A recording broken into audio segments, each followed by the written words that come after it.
You're listening to a production of the National Media Archive. To learn more or volunteer, go to nationalmediaarchive.com.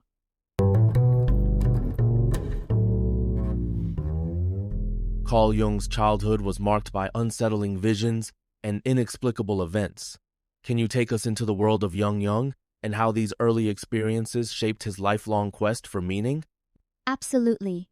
From a young age, Jung was haunted by vivid, sometimes terrifying visions like the yellow waves and mass deaths he foresaw just before World War I. These weren't fleeting dreams, but persistent episodes that left him fearing for his sanity. Yet, instead of succumbing to fear, he embarked on a journey to understand them, setting the stage for his later theories. It's almost as if his psyche was tuned to signals no one else could detect. Jung's reaction-seeking understanding rather than suppression seems pivotal. Would you say this openness distinguished his approach from his contemporaries? Definitely. While many might have dismissed or pathologized such experiences, Jung's willingness to explore the unknown set him apart. He believed these phenomena were messages from the depths of the unconscious, not mere symptoms of mental illness. This attitude would become central to his later work on the collective unconscious. Let's pivot to some of Jung's most mysterious encounter split tables and shattered bread knives. These poltergeist moments defied logical explanation. How did these incidents challenge scientific rationality in Jung's eyes? Jung was fascinated and troubled by these physical manifestations. For instance, he heard a pistol shot crack and found a solid table split, and weeks later, a bread knife snapped into pieces without cause. Such events, completely outside causal reasoning, forced him to acknowledge that not everything could be explained by science alone. They nudged him toward considering a causal principles. It's striking how these events echoed the classic debate between the measurable and the mysterious. Jung didn't just theorize, he lived these contradictions, didn't he?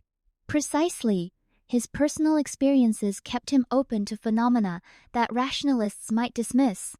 Instead of closing the door, he made the unknown a central subject of inquiry, which would later blossom into his revolutionary ideas about the psyche and reality. As Jung entered psychiatry, his fascination with parapsychology grew. Yet, his most famous intellectual partnership with Freud was strained by these interests. Can you walk us through their explosive debate over psychic phenomena? The tension between Jung and Freud reached a peak during a conversation on parapsychology. Freud, a staunch materialist, dismissed Jung's accounts as nonsense. At that very moment, a loud detonation erupted from a bookcase, startling them both. Jung, convinced it was more than coincidence, predicted a second sound and it happened. Freud was left speechless, while Jung saw it as proof of what he called catalytic exteriorization. That's a cinematic moment, almost as if the universe was weighing in on their argument. Did this incident deepen Jung's conviction about the limits of scientific materialism? Undoubtedly, Jung felt validated that reality sometimes behaves in ways that can't be reduced to physics or chemistry. These experiences became fuel for his lifelong exploration into the mysteries connecting mind and matter. Let's transition to a transformative episode, Jung's encounter with Taoist alchemy. How did receiving the secret of the golden flower impact his psychological theories? Receiving Richard Wilhelm's translation was a watershed moment for Jung. He noticed striking parallels between the Chinese mandala symbol of wholeness and the golden castle and his own inner imagery. This synchronicity convinced him that human spiritual evolution followed universal patterns, transcending culture. It also ignited his deep interest in alchemy as a metaphor for psychological transformation. So, Jung saw these symbols not as mere artifacts, but as living representations of the self's journey.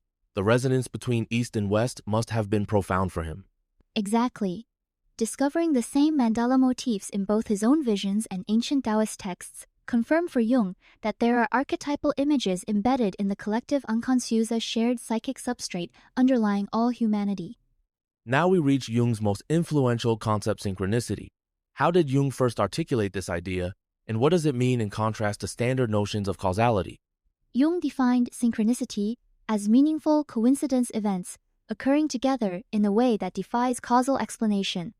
He introduced the concept publicly in his 1930 eulogy for Wilhelm, describing it as a peculiar principle where things happen together as if connected, yet with no apparent cause. Unlike linear causality, synchronicity emphasizes the unity of psyche and cosmos, much like the Taoist as above, so below. It's as if the universe occasionally weaves together outer and inner realities to deliver a message. How did Jung connect this principle to psychological growth? He saw synchronicity as a vital part of individuation, the process of becoming whole. The mandala, a symbol of the self, reflects this. It's a circular path, not a straight line, where inner and outer events guide a person toward integration and meaning. Jung's experiments with the I Ching stand out as a real-world application of synchronicity. How did he use ancient oracle techniques in psychotherapy, and what did he discover? Jung regularly consulted the I Ching with patients, seeking insight into unconscious conflicts. In one striking case, a patient afraid of a domineering wife received the hexagram "coming to meet," which warned against marrying such a woman. These meaningful parallels between inner dilemmas and external signs convinced Jung that synchronicity was more than statistical chance, was a bridge between psyche and matter. It's fascinating how he used a supposedly random mechanism to uncover deep psychological truths. Did Jung see this as evidence that the unconscious could communicate through the world itself? Yes, precisely. For Jung, the I Ching was a tool to reveal synchronistic connections, moments where the unconscious organizes external events to reflect inner realities, offering profound guidance to the individual. Jung's collaboration with physicist Wolfgang Pauli is legendary. How did their dialogues bridge psychology and quantum mechanics, and what did they conclude about synchronicity? Their partnership was groundbreaking. Pauli, a Nobel laureate, brought quantum indeterminacy into the conversation where events are statistically linked but not causally determined. Together, they saw synchronicity as a causal connecting principle, transcending space and time. Their 1952 joint publication, The Interpretation of Nature and the Psyche, argued that both psyche and matter participate in a deeper, unitary reality.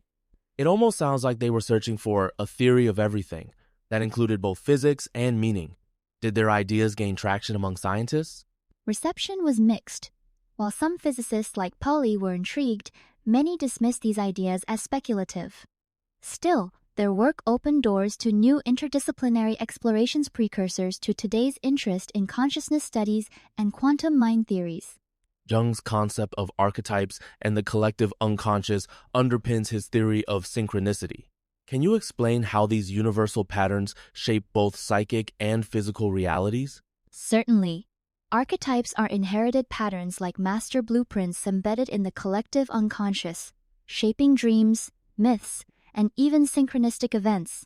Jung argued that these patterns don't just organize inner experience, but sometimes orchestrate external coincidences. The unus mundus, or one world, is the philosophical idea that psyche and matter are two sides of a single reality manifesting as synchronicity.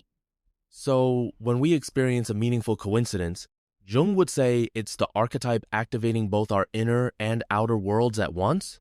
Exactly. In his view, synchronicity is the psychoid expression of this unity, a glimpse into the deep structure where consciousness and the cosmos intersect. Jung documented numerous case studies like the famous scarab beetle incident and the spectral fox. Could you share how these real-life stories illustrate synchronicity in action? The scarab case is iconic. A patient dreams of a golden scarab, and in the midst of recounting it, a beetle resembling that very symbol appears at Jung's window. This event, highly improbable and rich in symbolic resonance, broke through the patient's rational defenses, catalyzing her transformation. Similarly, the spectral fox that appeared in sync with a patient's lifelong dream underscored the power of synchronicity to deliver precisely the message needed for psychological growth. It's as if the universe conspired to provide just the right symbol at the right moment. These stories are deeply emotional and transformative. They are. Jung believed that recognizing and integrating such experiences could lead to profound healing and self-realization, making synchronicity a crucial tool in psychotherapy. But there's a cautionary aspect. Jung warned that not all coincidences are meaningful and overinterpretation can lead to delusion. How did he distinguish genuine synchronicity from pathological misinterpretation? Jung was keenly aware of this danger, especially in schizophrenia, where patients often see personal meaning in random events. He insisted that true synchronicities align with archetypal themes and propel personal growth, not ego, inflation, or paranoia. The context and symbolic resonance are key. If every event is seen as a message, one risks slipping into psychosis. So, discernment is essential. Jung saw synchronicity as a normal, even spiritual, phenomenon, but only when understood in the context of individuation. Absolutely. He encouraged openness to meaning, but also self-knowledge and critical reflection, ensuring that synchronistic insight served healing, not delusion. As we approach the end, let's reflect on Jung's final years. How did synchronicity shape his sense of wholeness, and what legacy did he leave for seekers of meaning today? In his last days, Jung dreamed of symbols boulders, golden root signifying the wholeness he'd achieved. Even after his death, remarkable coincidences, like lightning striking his favorite tree, seemed to echo his theories. Jung's enduring message is that synchronicity invites us to see life as a tapestry of interconnected meaning, encouraging us to seek the symbols that guide our own individuation. It's a legacy that calls us to be attentive, to find purpose in the unexpected, and to honor the mysteries that defy explanation. Thank you for helping us journey through the world of synchronicity and the depths of the human soul. Thank you. May we all remain open to the subtle patterns that shape our lives and find wholeness in the dance between inner and outer worlds.